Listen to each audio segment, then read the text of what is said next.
Hello everyone, and we are now on the third law of motion, which we call the law of interaction. In the first and second law, we have discussed the behavior of objects, which are either moving or not moving, which is they are dependent of what kind of forces are acting on them. If the forces are balanced, then it makes the object to stay at rest or keep in motion. But when the object will experience an unbalanced force, then it will gain acceleration, which is discussed by the second law of motion.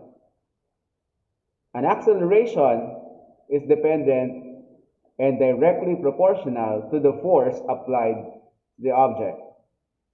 But acceleration is also inversely proportional to the mass of the object. On this third law of motion, we are going to discuss is based upon the relationship of two objects if whatever forces acting on them and what should be the direction of the forces that act on them. So to define this third law of motion, it states that for every action, there is an equal and opposite reaction. This is a clear and a short statement that explains about how force is being used by an object and how the other object reacts on it.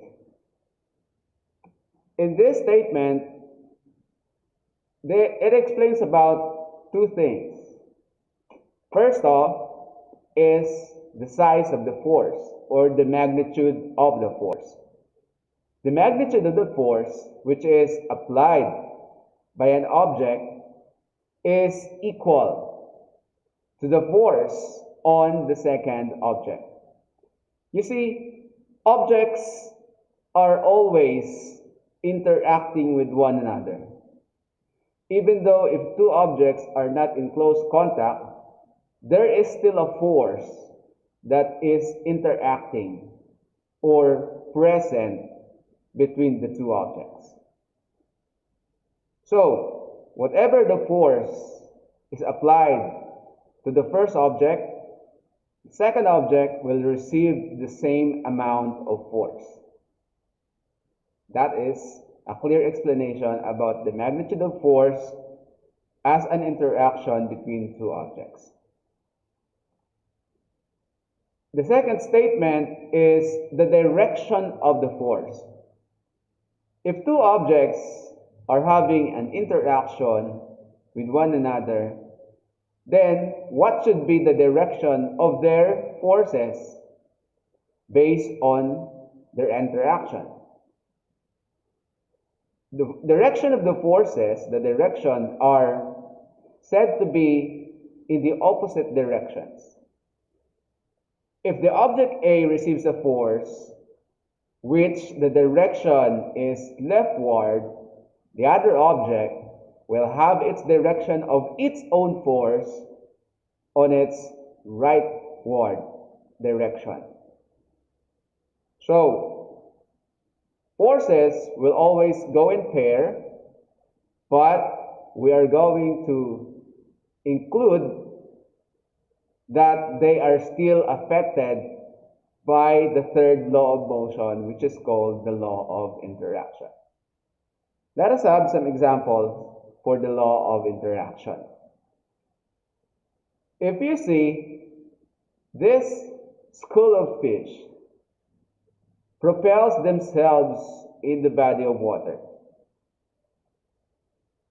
A fish, for example, will going to make an effort. It will use a force in order to swim forward. Whatever the force is used by the fins of the fish in order to propel itself forward, the water will also exert the same amount of force to the fish, but its direction is backward. So in other words, The force of the fish will make the fish move forward. The force of the water, which is the same, will make its way to move backward. The second example is the flying motion of birds. Birds fly using their wings, and the wings of the bird pushes the air downward. Since the forces result from this interaction, which is mutual, the air must also be pushing the birds upwards, creating a flight. The size of the force which the wings of the bird exerting to the air is equal also to the force of the air that pushes the bird or the wings of the bird upward. You see, this interaction between the bird and the air is affected or applied the law of interaction. The third example is the motion of car on the road.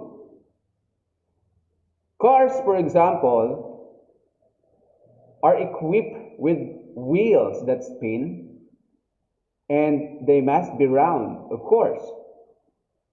The wheels spin, and while they spin, they grip on the road, pushing the road backwards.